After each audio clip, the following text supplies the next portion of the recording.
another thing we come upon in our life with dua is we give it a little bit of an effort and we want a type of McDonald's approach. And this doesn't happen, right?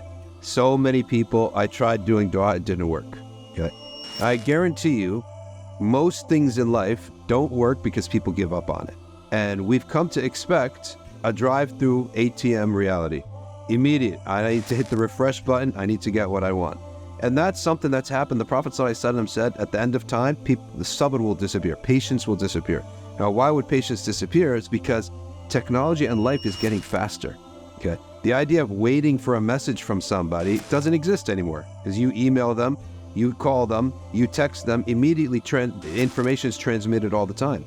But there are other things in life, there are no shortcuts. Getting physically fit, getting an education, saving money, getting wealthy. There are no shortcuts to these things. Well, the world of dua is closer to that than your ATM machine and your drive-through.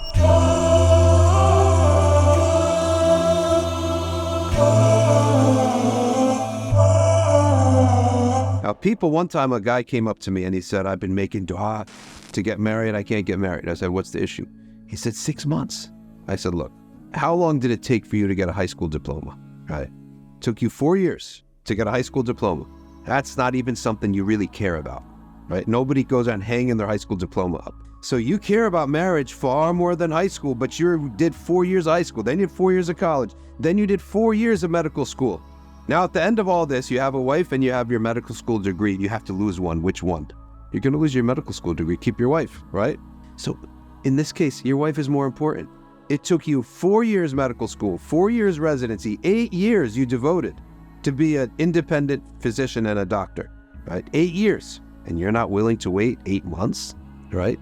To wait and to let this prayer marinate and to let Allah transform you. Why is it that Allah Ta'ala, if He's so merciful, doesn't give us what we want right away? Well, why doesn't anyone do that? Because you need to marinate. You need to transform. On top of that, Allah Ta'ala sometimes loves the dua of abd so much that He withholds His ata or His gift from that person so that He could hear that person make more dua. Jibreel alayhi salam came to Allah Ta'ala and said, your abd so-and-so, he is such a good servant. We only see him in good places. We never see him in bad places. Whenever it's time for your worship, he's the first one there. Now he has a need for you and you don't answer him? Allah said, his prayer is so beautiful to me. If I give it to him, he stops praying. So I'm going to withhold it for a little bit so that he can continue doing dua and ibadah. More of this prayer. Now, sometimes we also need to marinate. We need to develop. We need to change. We need to transform. As we are right now, we can't receive what we're asking for. So when Allah Ta'ala wants to give it to us, He needs to transform us first. You need to mature a little bit. You need to grow.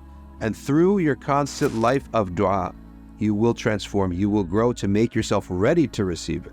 By the way, sometimes one of the problems with receiving is sometimes you're too attached to something. So Allah Ta'ala will give you sabr, make you wait a little bit so your level of attachment is just right. Neither you're too detached that you don't care anymore, nor too attached that you ruin it. And how many times is that the case? You want something too much, you're going to ruin it. So your attachment level's too high. So Allah makes you wait a little bit, okay? So your attachment level should go to the right amount. We're not like Buddhists, have zero attachment to anything at all, okay? And too much attachment, the opposite extreme, can cause you to ruin the matter and to be blinded, to realize really truly your attachment and your number one attachment should be to Allah Ta'ala, and you should have sufficiency with that. And then you could love other things after that. So all of these are from the wisdoms, right, that it takes time. And it's the misconception that I tried it and it didn't work. It's because we have this idea that it should be like this. I'm sending a text message to somebody. I send a text message to the heavens and get an answer right back. It doesn't work like this. So sometimes you just have to have sabr and you have to have patience. If you liked the video that you just watched, subscribe to our YouTube channel, click the bell for notifications. And if you really liked what you just saw, support us at patreon.com/Safina Society.